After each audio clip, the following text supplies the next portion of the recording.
En una estadística sobre crecimiento cristiano en Honduras, o sobre, mejor dicho, sobre cristianismo en nuestro país, publicada en el año 2016, informan, hermanos, que el 89% de la población hondureña profesa el cristianismo.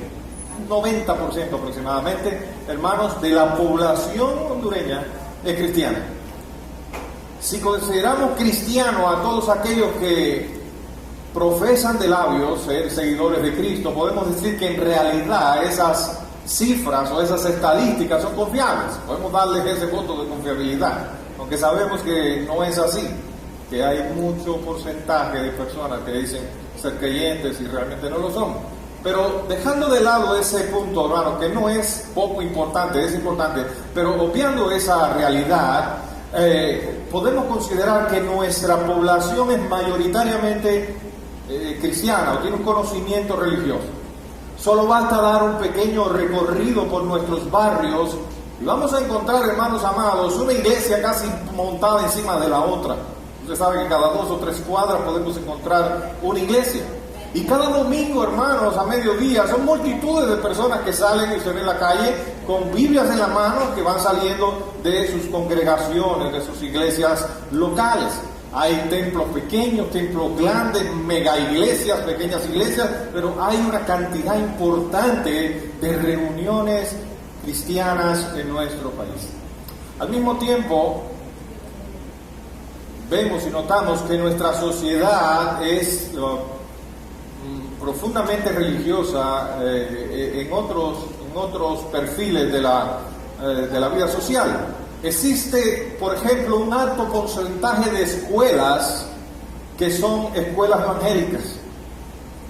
Hay colegios y universidades que son cristianas.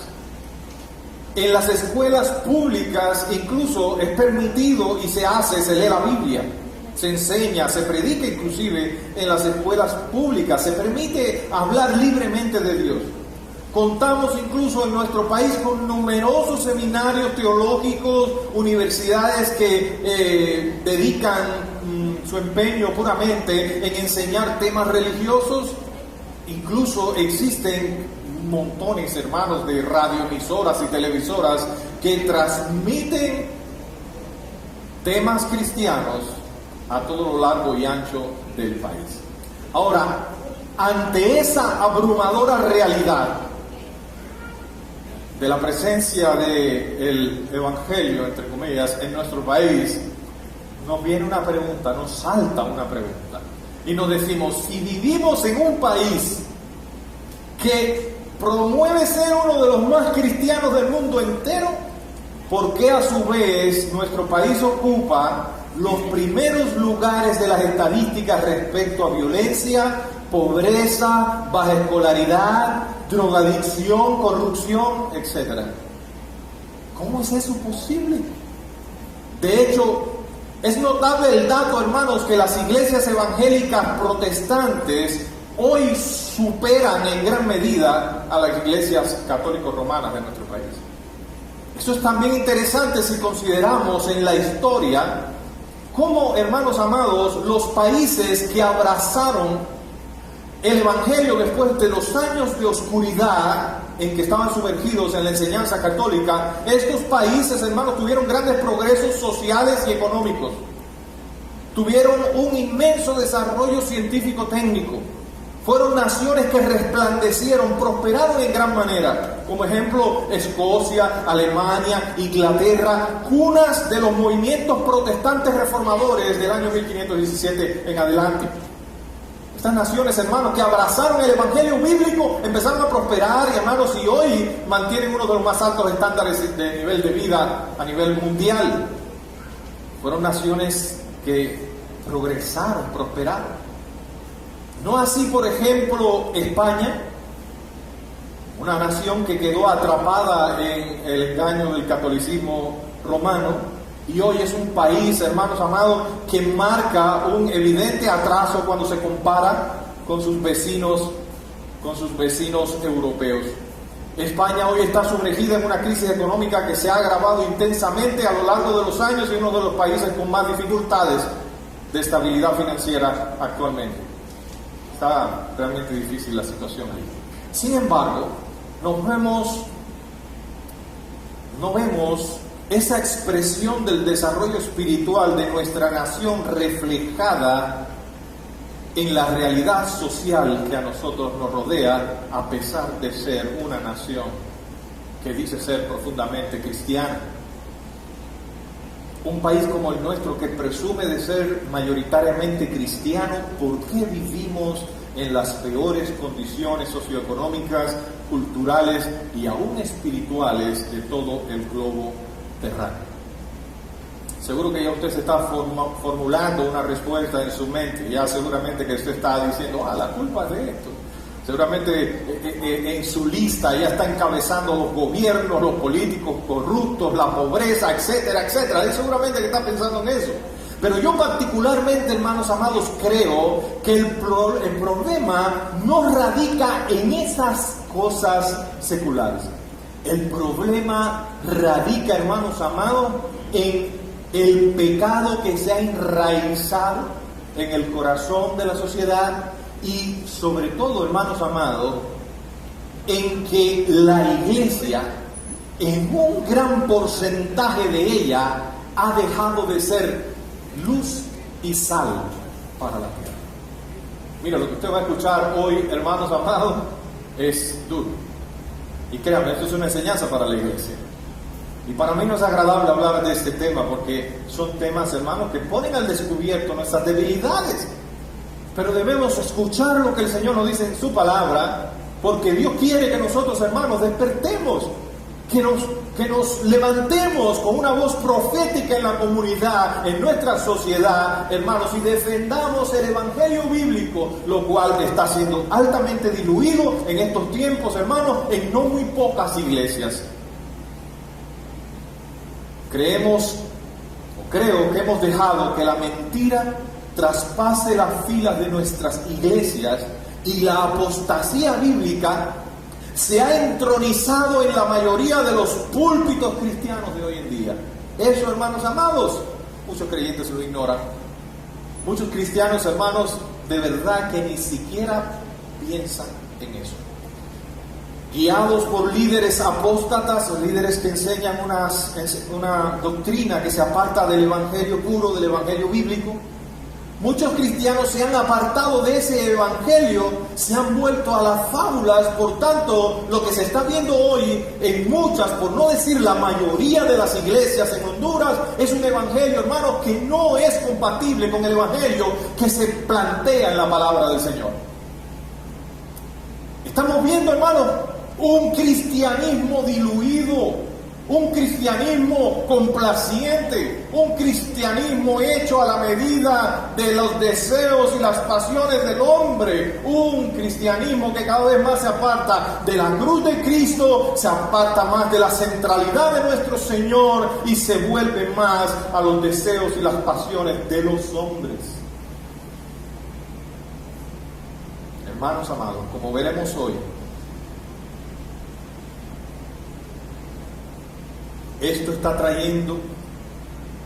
esta situación está trayendo como resultado que los cristianos no estén viviendo conforme a la palabra y sus vidas están carentes de poder y sus testimonios no están impactando a la sociedad porque han puesto su mirada y su oído, hermanos amados, en fábulas, en historias, en misticismo, en cuentos y entonces, hermanos, no se está cumpliendo, obedeciendo la voluntad de Dios expresada en su palabra y nosotros, cuando no hacemos eso, carecemos de poder para impactar a las naciones.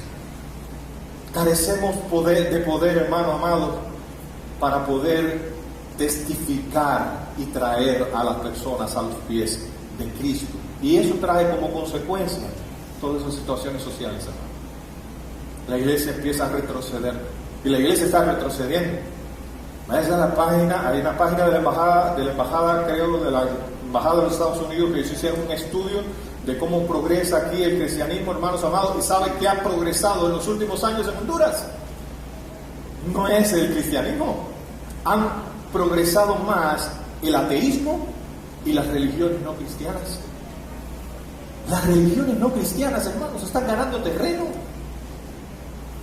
No voy a hablar de especificidades, pero alerta, iglesia. Alerta, iglesia. Nosotros somos los que hemos sido comisionados a llevarle el mensaje de salvación al mundo. Y estamos muchas veces, hermanos, concentrados en esos mensajes que se distorsionan y se apartan del Evangelio, entretenidos, hermanos, poniendo la mirada en las cosas terrenales, en las cosas de este mundo, mientras la sociedad se descompone, se va rumbo al infierno. Como veremos hoy, ninguna verdad proviene de la mentira y no se puede vivir una vida cristiana victoriosa cuando se permanece, hermanos, en la oscuridad y en el error, en el engaño de la apostasía. Y yo no sé si usted conoce la palabra. La apostasía, hermanos amados, es apartarse de la fe hacia una enseñanza diferente a la enseñanza bíblica, hablando de apostasía bíblica, apostasía cristiana. Y es muy sutil, hermanos amados, porque a veces ni nos damos cuenta de que nos hemos apartado de la palabra del Señor. Estamos escuchando, hermanos, ahora un mensaje que no nos viene a través de un chamán con plumas en la cabeza y los ojos pintados. No, si eso pasara, nosotros decimos, es un brujo. Hoy nos está viniendo de los labios de personas, hermanos, que se presentan con carisma, con una Biblia Reina de Valera, igualita a la que usted tiene en sus manos, usando con mucha astucia los textos bíblicos, cambiándoles su sentido, trayendo un mensaje distorsionado diferente al Evangelio de Jesucristo. Y eso no es nuevo. No decimos esto, hermano, no decimos esto con alegría, pero tampoco lo decimos con desesperación. No lo decimos como que con frustración. ¿Por qué, hermano? Porque está profetizado en la palabra que así habría de ser.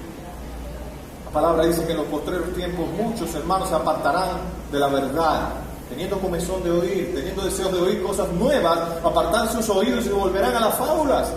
La palabra nos dice que en los postreros tiempos vendrán hombres engañadores, amadores de sí mismos, que no tendrán piedad del rebaño, que engañarán a los hijos de Dios, tratarán de engañar a los hijos de Dios. Pero sabemos también que Dios persevera en guardar y preservar a sus hijos. Sabemos que el Señor no va a permitir, hermanos, que ninguno de sus hijos se pierda. Pero eso no quiere decir que nosotros vamos a ser negligentes y vamos a pasar por alto los consejos que Dios nos da en la palabra. No, nosotros debemos escuchar la palabra, prestar atención a lo que Dios nos manda en ella y caminar en esos mandatos, obedecer esa palabra.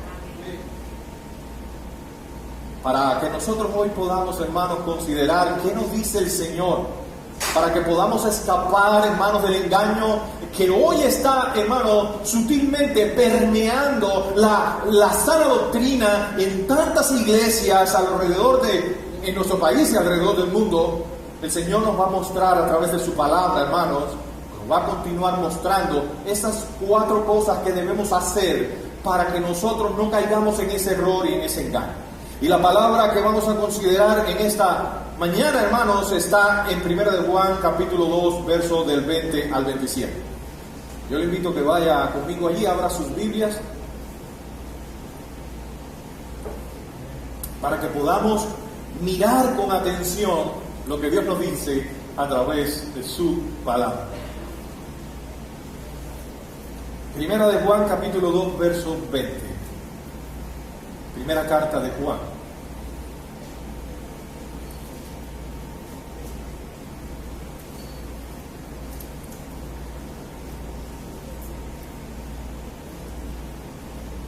Ya casi al final de la Biblia, después de la segunda carta de Pedro. ¿Ya estamos ahí? Dice la palabra, pero vosotros tenéis la unción del Santo. Miren qué poderosa palabra. Los hijos de Dios tenemos la unción del Santo. Tenemos la presencia del Espíritu de Dios, la vida de Cristo, su Espíritu en nosotros. Pero vosotros tenéis la unción del Santo y conocéis todas las cosas. No os he escrito como si ignoraseis la verdad, sino porque la conocéis y porque ninguna mentira procede de la verdad. ¿Quién es el mentiroso sino el que niega que Jesús es el Cristo? Este es anticristo, el que niega al Padre y al Hijo. Y todo aquel que niega al Padre tampoco tiene al Padre, y el que confiesa al Hijo tiene también al Padre. Hasta ahí predicamos la semana pasada, ¿verdad? El sermón de la semana pasada, los 2 primeros puntos. Y hoy seguimos con el verso 24, lo que habéis oído desde el principio permanezca en vosotros. Si lo que habéis oído desde el principio permanece en vosotros, también vosotros permaneceréis en el Hijo y en el Padre. Y esta es la promesa que Él nos hizo, la vida eterna. Os he escrito esto sobre los que os engañan, pero la unción que vosotros recibisteis de Él permanece en vosotros y no tenéis necesidad de que nadie os enseñe. Así como la unción misma os enseña todas las cosas y es verdadera y no es mentira, según ella nos ha enseñado permanecer en Él. Ya hemos orado, hermanos, ya oramos al principio, la hermana oró por el mensaje. Vamos a solamente a pedirle al Señor, en breves palabras, que nos hable a través de este texto. Mi Dios, gracias, tú eres bueno, Señor, y para mí es muy difícil predicar este tema, pero es tu palabra, está en tu palabra, Señor, y es importante. Te ruego en el nombre de nuestro Señor Jesucristo que lleves este mensaje con claridad al corazón de mis hermanos y que ellos puedan ser edificados a través de esta palabra. Te lo suplico en el nombre de Cristo Jesús. Amén y amén. En este pasaje, hermanos amados, Dios te muestra 4 cosas que tú debes hacer para escapar del engaño de los falsos maestros contemporáneos. Vimos la semana pasada, en primer lugar, que para que puedas escapar de estos enemigos del Evangelio, tú debes usar el discernimiento espiritual. ¿Lo recuerdan? Debes usar el discernimiento espiritual. Verso 20 nos dice, pero vosotros tenéis la unción del Santo y conocéis todas las cosas. No os escribo como si ignoraseis la verdad, sino porque la conocéis y porque ninguna mentira procede de la verdad. Y vale la pena, porque yo sé que hay hermanos aquí en esta mañana que no estuvieron el domingo pasado, vale la pena recordar algunas cosas centrales de este punto para que ellos se pongan a nuestro nivel. Vale la pena, hermanos, resaltar que en este texto Juan se refiere a la presencia del Espíritu Santo en la vida de todo creyente. Amén. Hermanos amados, el Espíritu Santo ha sido derramado en el corazón de todos aquellos que han venido a Cristo en arrepentimiento y en fe. Todos aquellos a los cuales Dios les ha perdonado sus pecados y les ha tomado como hijos, hermanos amados, los ha santificado y les ha dado el don del Espíritu Santo. El Espíritu Santo, a su vez, nos da a todos los cristianos el discernimiento espiritual. Todos los cristianos tienen en mayor o menor cuantía discernimiento espiritual. Es la capacidad que recibimos de discernir entre lo bueno y lo malo, por lo que el Espíritu de Dios hace en nosotros por medio de la palabra. Esto no va divorciado de la palabra. Es más, en la medida que tú más estudias la palabra, más maduras espiritualmente y más se aguza, más se perfecciona tu discernimiento espiritual. En la medida que más conoces Biblia, tú podrás tomar mejores decisiones, podrás pensar bíblicamente, sabrás cómo actuar ante diferentes situaciones, hermanos amados, de la manera misma en que actuaría Dios, conforme entonces a la voluntad de Dios, o a la manera que actuaría Cristo, ¿verdad? Conociendo la palabra y a través del poder que ahora cohabita en ti, de su Espíritu Santo.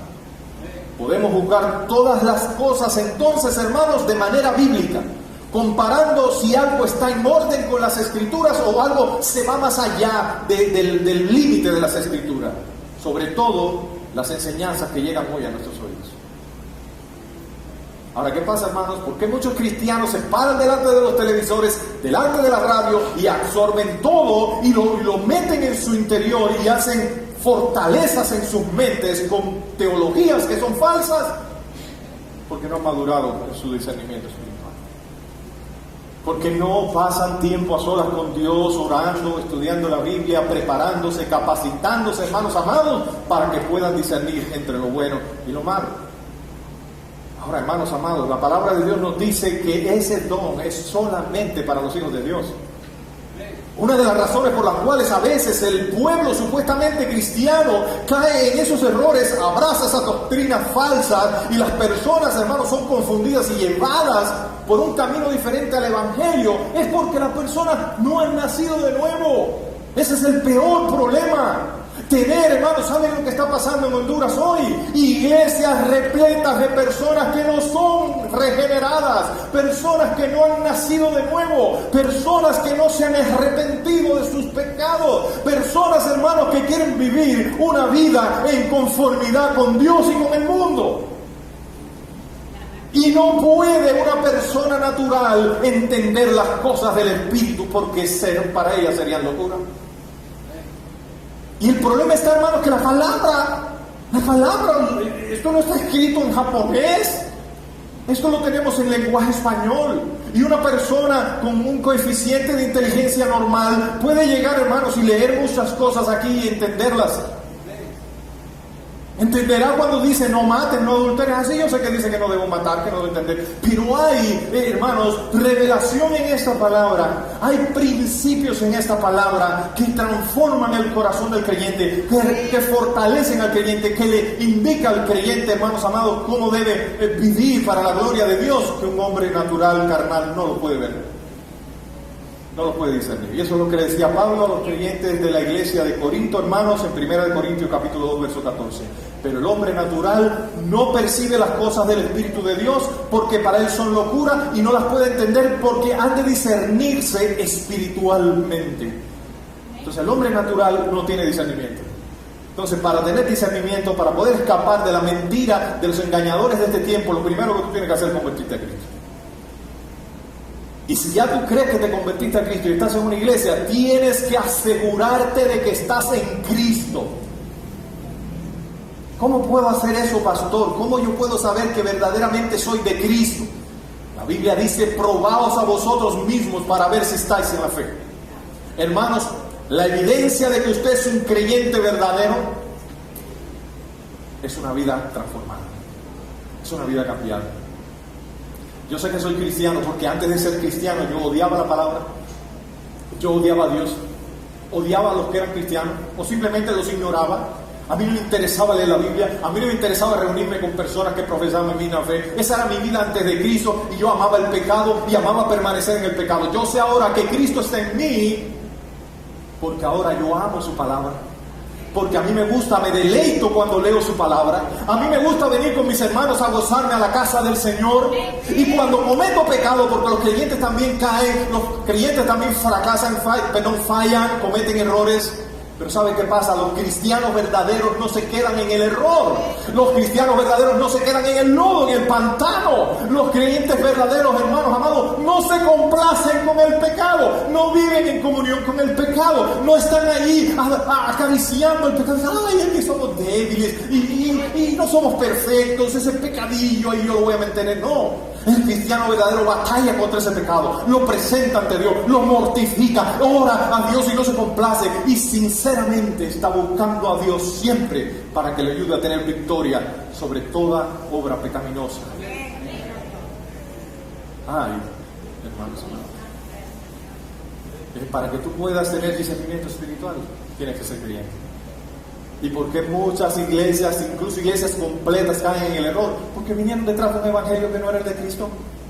No vinieron a buscar al Cristo crucificado, no vinieron a hacer cuentas con Dios, no vinieron, hermanos amados, para que se les perdonara a ellos, sino que vinieron para ser sanados, vinieron para ser enriquecidos, vinieron para ser prosperados, vinieron para hacer infinidad de cosas, pero no vinieron por lo principal, por la deuda que tenían con la justicia de Dios por causa del pecado, y que solamente Cristo puede cancelar.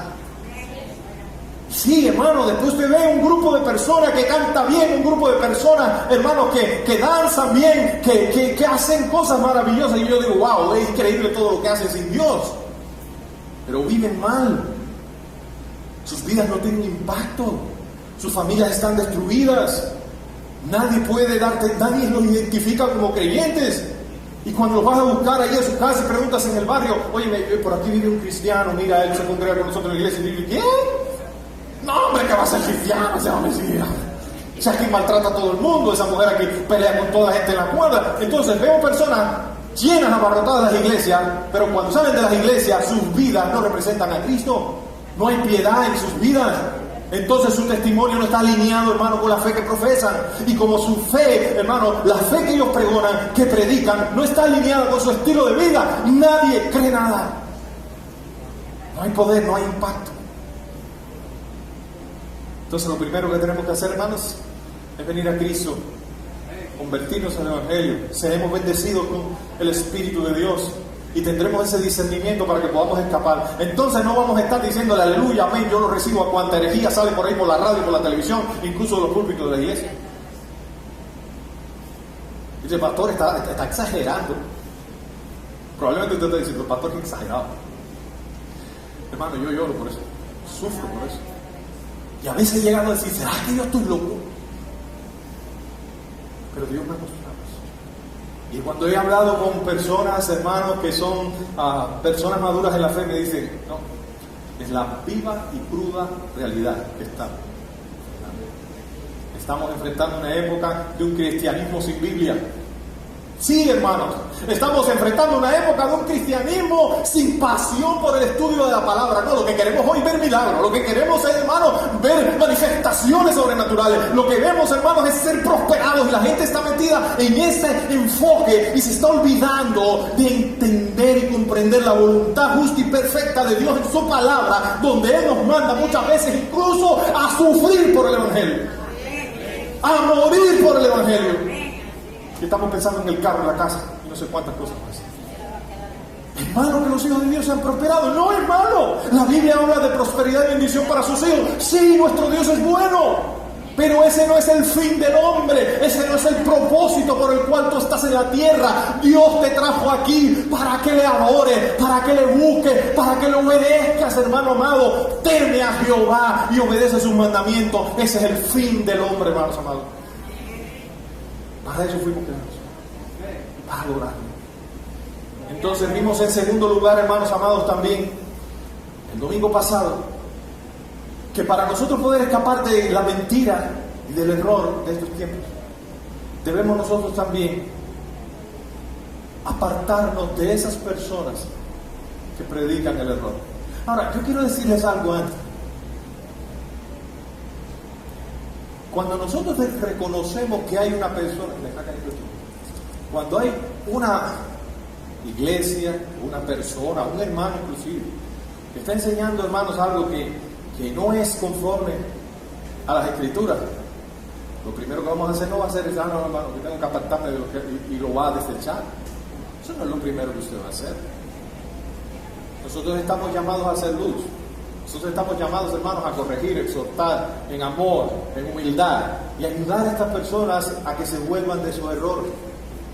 Hoy somos una luz, somos una voz profética en medio de la comunidad, hermanos amados. Debemos nosotros, hermanos, y aquí sí nos manda la Biblia, a contender fervientemente por la fe.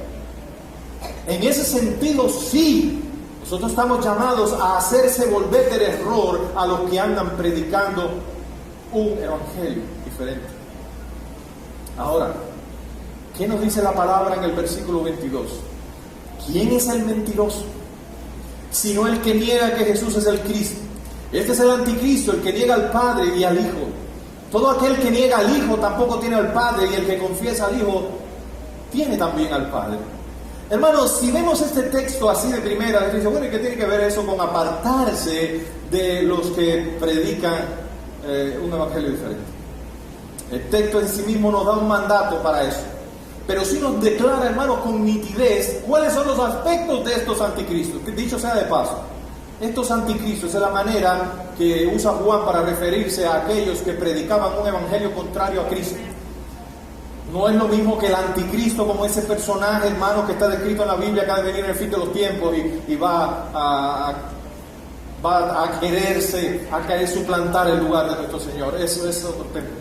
Sin embargo, el espíritu de ese anticristo ya estaba desde los tiempos de Juan, obrando a través de aquellos falsos maestros, de aquellos falsos apóstoles, de aquellos falsos profetas.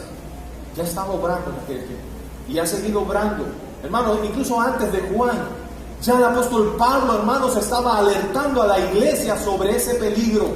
Y después Juan, y a través de toda la historia de la iglesia, hermanos, se ha visto cómo los anticristos han minado la sanidad de la iglesia, la unidad de la iglesia, la espiritualidad del pueblo de Dios. Hermanos, y por muchos años la iglesia ha estado sumergida en una oscuridad terrible. Hasta que en el 1517, hermanos, Dios levantó hombres reformadores que, hermanos, se opusieron a esa enseñanza, desenmascararon a estos anticristos y entonces comenzaron la iglesia de nuevo a caminar por la senda de la luz. Ahora, mis hermanos, estos hombres enseñaban doctrinas que eran contrarias a Cristo. Y eso estaba trayendo un problema ahí en la iglesia de Asia Menor, en las iglesias de Asia Menor donde Juan estaba ministrando. Estaba provocando divisiones dentro de la iglesia. Hermanos, si hay algo que ha provocado que las iglesias se dividan son las cuestiones de doctrina. Y si usted se pone a examinar y dice, ¿por qué hay tantas iglesias evangélicas, hermano? Por asunto de doctrina. Por asunto de doctrina. Y nosotros somos de este grupo porque nosotros lavamos los pies. Nosotros somos de este grupo porque hablamos en lengua, ¿no? Eso no hay problema porque son cosas periféricas. Esas no son cosas, hermanos, que dañan, hermanos, la salvación de una persona. Es más, entre los creyentes evangélicos tenemos más cosas en común que diferencias. Porque los evangélicos todos creemos en la salvación por gracia, todos creemos que Jesucristo es Dios, hermanos, que la Biblia es la palabra inerrante, infalible, inspirada y la máxima norma de moral, de fe y de conducta para todo creyente. Eso lo creemos todos los cristianos evangélicos, ya sean pentecostales, reformados, presbiterianos, de donde sea, creemos todos lo mismo. Hay más cosas en común. Ahora, mi hermano, estos anticristos son personas que enseñan doctrinas que afectan los cimientos, que afectan, hermano, las bases de la iglesia y que traen contradicciones dentro del pueblo de Dios y empieza a haber, hermano, contienda dentro del pueblo y las iglesias, producto de eso, hermano, se dividen. Ese espíritu del anticristo es un espíritu divisivo, contencioso, es un espíritu satánico, hermanos. Porque el diablo vino para matar y destruir. El diablo no une, el diablo divide. Y Satanás usa a estos hombres, hermanos, para dividir las iglesias. No es nuevo para nosotros que eso ha pasado a través de la historia y que sigue pasando en las iglesias de hoy. Ahora, nuestra primera actitud no es rechazarlo, ¿verdad? Nosotros somos llamados a ser piadosos, misericordiosos, amorosos, humildes. Debemos agotar todos los medios para que este tipo de personas se vuelva del error, como vimos en el punto anterior. Debemos hacer todo lo posible, debemos ir personalmente con la Biblia en mano, decir, mire hermanito, estás equivocado, eso que estás enseñando no es de Dios, mira, estas son las razones. Si esa persona no te oye, después tienes que ir a buscar a un anciano de la iglesia, al pastor, a los ancianos, una autoridad de la iglesia, ir allí y volver a hablar con esa persona. Tienes que ir, hermanos, inclusive una y otra vez a aconsejarlo. Debes, hermano, antes de tomar alguna decisión drástica, agotar todos los recursos. Pero, y ahí está el pero, y esto no me gusta, no lo digo con alegría, lo digo con tristeza, pero es la palabra. Pero, una vez que una persona ha sido corregida, una vez que un creyente o alguien que está en una iglesia ha sido exhortado a abandonar esa práctica divisiva, a enseñar la doctrina, hermanos, la iglesia tiene toda la autoridad de parte de Dios para expulsar a esa persona, para declarar a esa persona que se le revoca su membresía de la iglesia, para declarar a la persona no grata dentro de la iglesia. Tenemos esa autoridad, hermano, en la palabra expresada, como manda al apóstol Pedro en la carta de Tito capítulo 3 verso 10, diciendo claramente: el hombre que cause divisiones después de una y otra amonestación, desecharlo. sabiendo que el tal se ha pervertido y peca y está condenado por su propio juicio, por su propia manera de pensar. Se ha condenado. Ahora, esas son medidas extremas, hermanos. Pero medidas que hay que tomarlas cuando los casos son extremos. Cuando ya se han agotado todos los recursos. Cuando nos hemos acercado, hermanos amados, incluso no estemos pensando en el contexto objetivo de nuestra iglesia. Pensemos que esto, hermanos, es para todas las cosas en nuestro alrededor. Cuando un testigo de Jehová viene a mi casa y yo le trato de enseñar y enseñar a las 3, 4 veces que le estoy enseñando, y ya por último le digo, mira, hermano, no venga más, que me está haciendo perder tiempo. Ya yo agoté todo, ya te presenté el evangelio, ya te lo expliqué bíblicamente, ya te di mis argumentos. Si aún así tú quieres permanecer en el error, bueno, toma tu camino, ese es tu problema.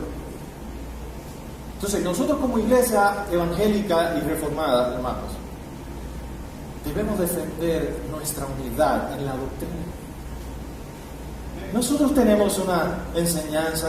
¿Y saben por qué somos reformados? Porque el entendimiento de la palabra nos ha hecho reformados. No somos reformados por seguir una denominación, un sínodo, esas son tonterías, esas son mediocridades, hermanos. El entendimiento de la palabra del Señor nos ha llevado a nosotros a ser reformados. Ahora, ¿qué pasa, hermano? Que a través de los años el pensamiento reformado se ha hecho cada vez menos popular. ¿Por qué? Porque la herejía se ha hecho popular. Porque ahora, hermanos amados, se pregona un evangelio muy atractivo, muy agradable. Y hoy los pasos de los apóstoles modernos se oyen con más fuerza dentro de las iglesias que la voz de aquellos reformadores de la historia, hermano, que hasta ahora nadie se ha podido levantar y predicar de manera más bíblica que esos grandes hombres de Dios. Ya no se oye la voz de Martín Lutero, no se oye la voz qué sé yo, de Calvino, de Juan Wesley, de estos grandes reformadores, hermanos amados, que nos dejaron un legado tremendo a la iglesia, el magisterio de la iglesia, la experiencia de la iglesia, hermanos amados, todos aquellos puritanos, hermanos amados, de la época posterior a la Reforma. Todo eso, hermano, ha experimentado un ataque directo por una agenda bien planificada por Satanás para destruir la doctrina sana, para destruir la doctrina bíblica e implantar la doctrina del error dentro de muchas iglesias. ¿Y sabe qué? A la gente le agrada. Levántate hoy a predicar sana doctrina y vas a ver cómo la gente te mira. ¿Qué dice la gente de las iglesias evangélicas y reformadas? ¿Qué dice la gente de las iglesias reformadas, de las iglesias presbiterianas, de las iglesias bautistas? Hermanos amados, decir que tú eres bautista hoy en un lugar es que la gente te vea como un hereje. ¡Bah! Esos son fríos, esos son apáticos. No saben la historia. No saben. No saben. He llegado a lugares, hermanos, que cuando han dicho, mira, este libro es de la editorial Casa Bautista, ya no, eso es letra, eso es apatía. A mí me gusta el mover del espíritu. A eso hemos llegado.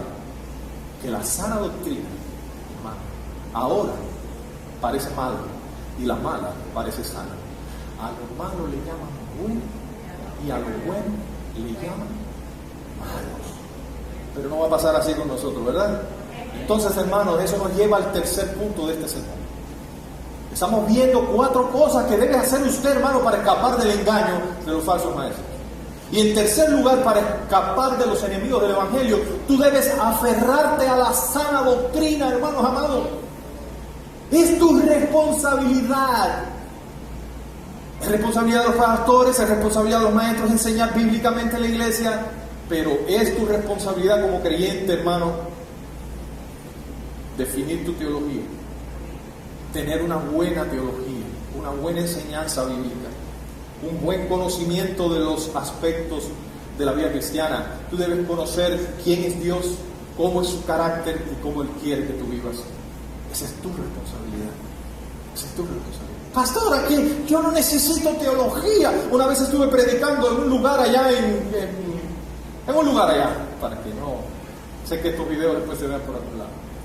Estuve predicando en una radio, hermanos amados, y se levantó un pastor y dijo: ¿qué teología ni qué nada? Aquí lo que hace falta es el poder del Espíritu. Y no, yo estoy seguro que algunos de ustedes dirán: es verdad, tiene razón. Hermanos amados, ¿cómo tú puedes tener poder en el Espíritu si tu teología ofende al Dios de las alturas? ¿Cómo tú puedes ser lleno del Espíritu y ser usado por el Espíritu si tú blasfemas la palabra del Señor? Todo cristiano debe ser un profundo conocedor de las Escrituras. Todo predicador debe tener una sana teología. Y como dijo alguien, hermanos, un escritor bíblico, la teología es como tu columna vertebral. El conocimiento que tú tienes de Dios y de su palabra es como tu columna. Tú no andas todo el día pensando en tu columna, pero la necesitas. Imagínese cuando hubiera usted si no tuviera su columna vertebral. ¿Cómo andaría, hermano? No puedo ni imaginarme, no pudiera andar. Usted se puede salvar con buena y con mala teología, ¿es cierto? Es cierto. Bueno, siempre y cuando esa teología no afecte la teología de la salvación, porque está ahí si tiene problema. Tú puedes tener una teología muy mala y aún así salvarte, porque la salvación es por gracia, por medio de la fe en Cristo Jesús, es cierto. Pero una buena teología te da una buena calidad de vida espiritual. Una buena teología te capacita para ser usado en el cuerpo de Cristo para la edificación de tus hermanos, para servir a Dios con excelencia. La palabra dice en el verso 24: lo que habéis oído desde el principio permanezca en vosotros. ¿Y qué era lo que habían oído ellos desde el principio? Si lo que habéis oído desde el principio permanece en vosotros, le está diciendo Juan a los creyentes de Asia, también vosotros permaneceréis en el Hijo y en el Padre. Para que yo pueda tener comunión con el Padre y con el Hijo, debo retener la sana doctrina, la sana enseñanza, lo que habían oído los creyentes de Asia Menor, hermanos amados, desde el principio en el Evangelio de Jesucristo. Era lo que los apóstoles les habían enseñado de primera mano. ¿Se acuerdan en el capítulo 1 de la primera carta de Juan? Como el apóstol Juan testifica y dice: lo que hemos visto, lo que hemos escuchado, lo que palparon nuestras manos, lo que hemos contemplado, lo que ha estallado delante de nosotros, hermanos, como un panorama precioso, como un espectáculo ante nosotros. ¿Quién? Cristo, la vida de Cristo y la obra de Cristo revelada a nosotros, los apóstoles de primera mano. Nosotros somos los que tenemos autoridad para predicar esa verdad, y en esa verdad está fundamentada la iglesia, la enseñanza de la iglesia. Hermano, la iglesia está fundamentada en la enseñanza de los apóstoles y de los profetas, pero no de los apóstoles modernos. De los apóstoles que recibieron esa palabra directamente de Cristo Jesús. Esa enseñanza, hermano, permaneciera en los cristianos de Asia Menor. Si esa enseñanza permanecía en ellos, hermanos amados, ellos iban a permanecer en Cristo y en el Padre, porque Cristo y el Padre uno son. Tú no puedes tener comunión verdadera con Dios si tú, hermano, caminas en la oscuridad del entendimiento de su palabra. Si tú no permaneces en la palabra, no vas a tener comunión con Cristo Jesús. Hay veces, hermanos, que hace poco estaba viendo por ahí por las redes sociales que alguien decía, dándole gracias a Dios por todo lo que Dios había hecho en su vida y por toda la cuestión. Esa persona vive completamente alejada de Dios. Esa persona no tiene comunión con Dios ni con su pueblo. La persona, ¿cómo puede entonces creer que está siendo bendecido? Que te estén yendo bien las cosas no quiere decir, ese es un pensamiento farisaico, por el amor de Dios. En los tiempos de Jesús, en el tiempo de la ley, se creía, hermanos amados, que las personas que eran prosperadas, el favor de Dios estaba con ellos. Pobrecito Juan el Bautista, pues. Pobrecito el apóstol Pablo también, que pasó por tantas necesidades. Entonces el favor de Dios no estaba con ellos. Eso es una herejía. El evangelio de la prosperidad que tanto se predica hoy en tantas iglesias y por tantos ministros, hermanos, de mucha fama. Hermano, por el amor de Dios, escape por su vida. Eso no es de Dios, es una herejía. No voy a explicar ahora ese tema porque no vamos a salir de Dios. Entonces, ¿qué es lo que estamos viendo aquí? Un mandamiento directo de Dios para los creyentes. Está diciéndoles clara y directamente que ellos debían permanecer en el conocimiento del Evangelio, lo que ellos habían oído desde el principio. El Evangelio de Cristo, hermanos amados, los que están fundamentados en ese Evangelio están parados sobre la roca. ¿Dónde estás parado tú? ¿Sobre arenas movedizas? ¿Sobre teologías extrañas? ¿Sobre nuevas revelaciones que te han traído? ¿Dónde estás afirmado? ¿Dónde te paras? ¿Cuáles son tus argumentos bíblicos? ¿Cómo tú defiendes la fe de nuestro Señor Jesucristo? Hermanos amados, el que permanece en la palabra será como árbol bien plantado junto a aguas de reposo. Será, hermano, como dice el Salmo 1, versículo 2, un árbol que está plantado junto a corrientes de agua, que da su fruto a su tiempo, que su hoja no cae y que todo lo que hace prosperará. Pero ¿dónde tiene que estar plantado, hermano? En la palabra del Señor, en la sana doctrina, en el Evangelio de Jesucristo, no en los cuentos, en los mitos que hoy muchos se afanan por enseñar. Solo aquí podrás mantener comunión verdadera con Cristo. Solo permaneciendo en la sana doctrina te cuidarás del engaño y podrás ayudar a otros a escapar del engaño. Sé diligente, hermanito amigo, hermanito amado. Sé diligente y prepárate. Estudia. Es ahora más necesario que nunca.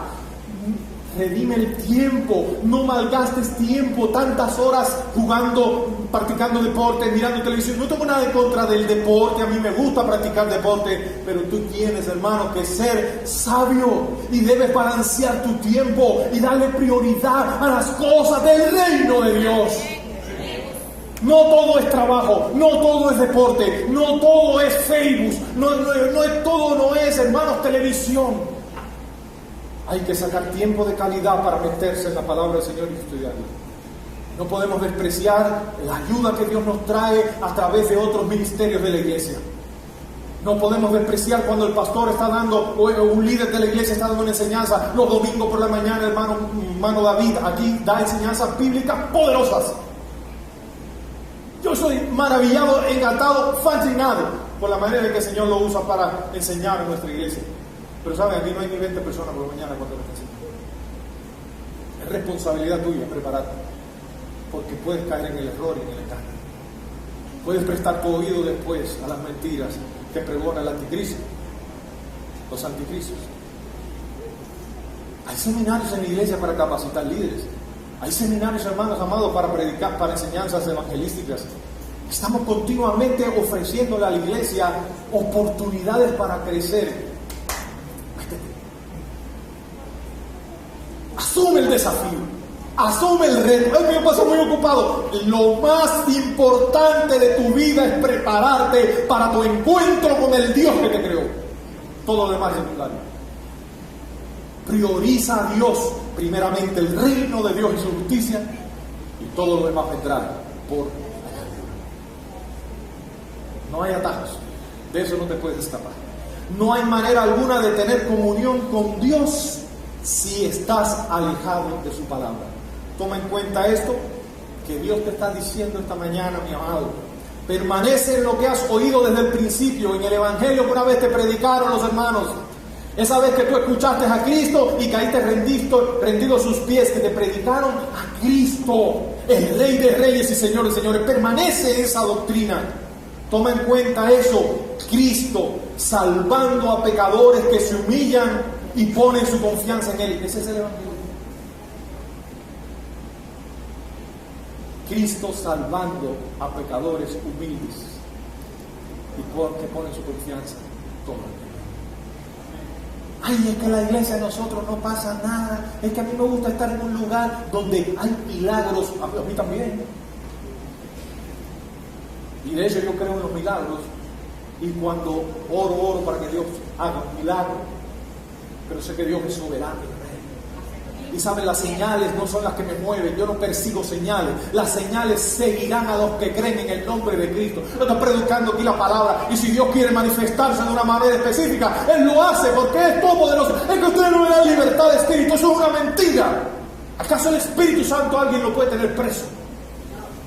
No. Cuando el Espíritu de Dios se va a manifestar en su pueblo, nadie lo para.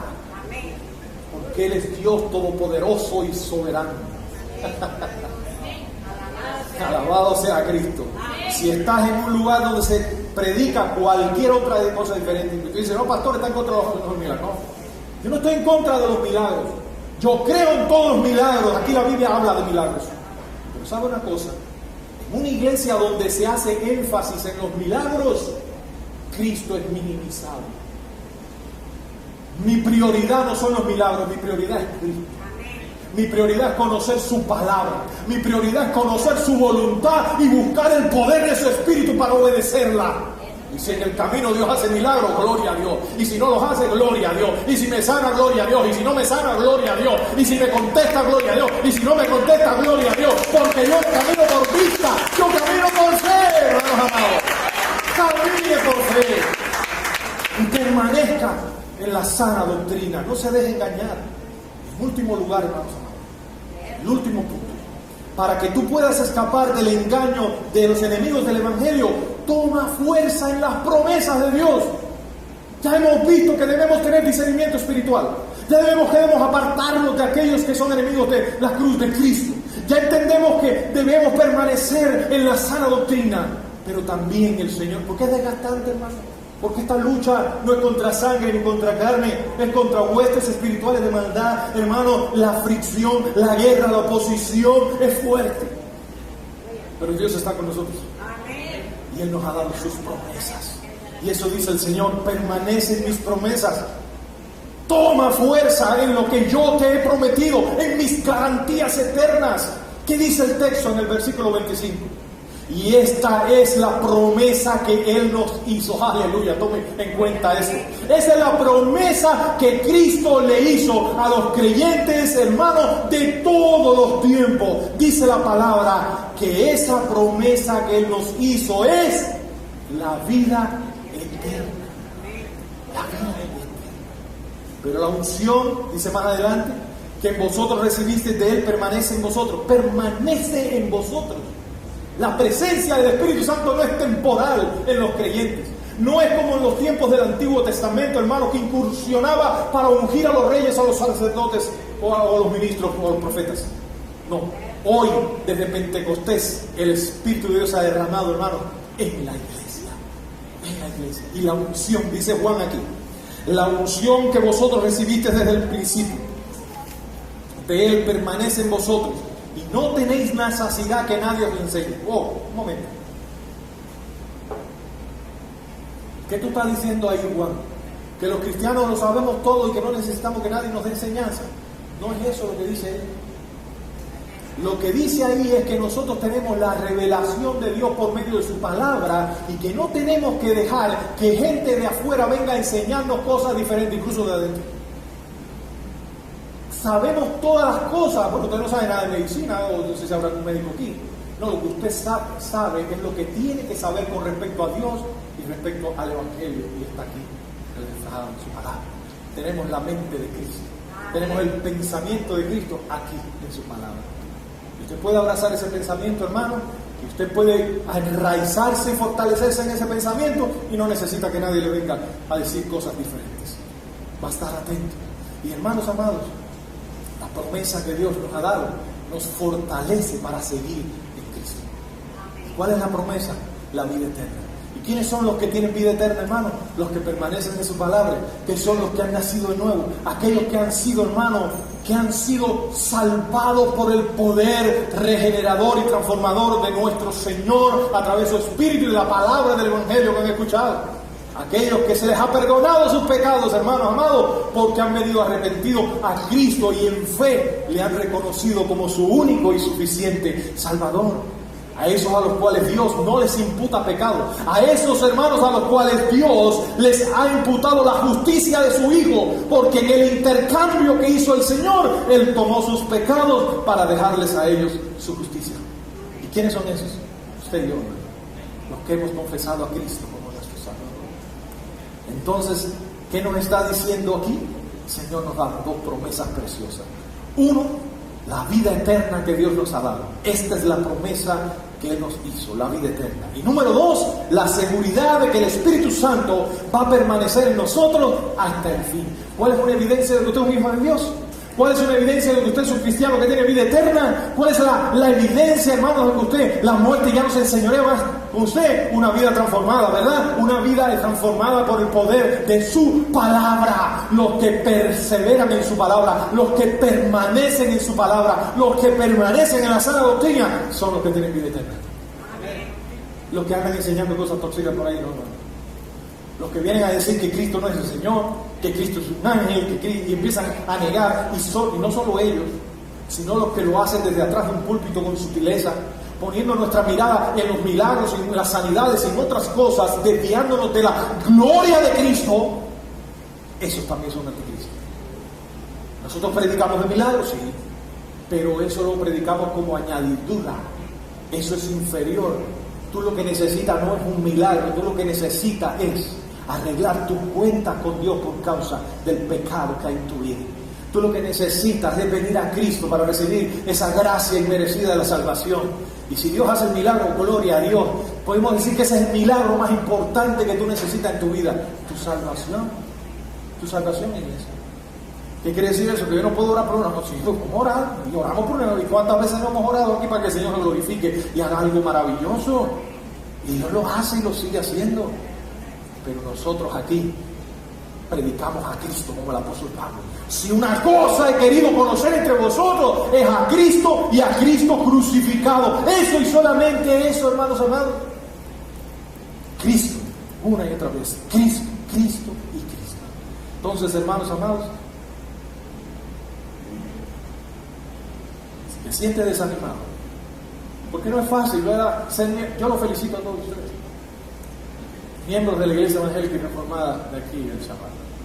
¿Saben por qué? Porque a pesar de que hoy el Evangelio bíblico no es popular, a pesar de que hoy el Evangelio bíblico no es atractivo, ustedes saben, yo sé que por momentos se han sentido cansados, yo sé que por momentos se han sentido confundidos. Ha venido un momento que ustedes han dicho, wow, pero ¿cómo prospera aquella iglesia? ¡Qué grande está esa iglesia! ¿Cómo ahí hay tanta alegría y júbilo y movimiento? No te confundas. Y no quiero decir que algunas de esas iglesias no sean de Dios, porque algunas sí lo son, obviamente. Pero otras han logrado eso, hermano, por caminos diferentes al evangelio. Pregonando un evangelio complaciente, un evangelio atractivo, trayendo un montón de cosas extra bíblicas a los altares para que la gente venga a sus iglesias. Para que tú te has sentido desanimado, toma fuerzas en las promesas de Dios y sigue adelante. La carrera es larga, mi amado, pero Dios está contigo. Dios sabrá recompensar a cada uno de nosotros si nos mantenemos ahí firmes en su palabra. Hermanos amados, Dios sabrá premiar a los que guardaron la fe hasta el final.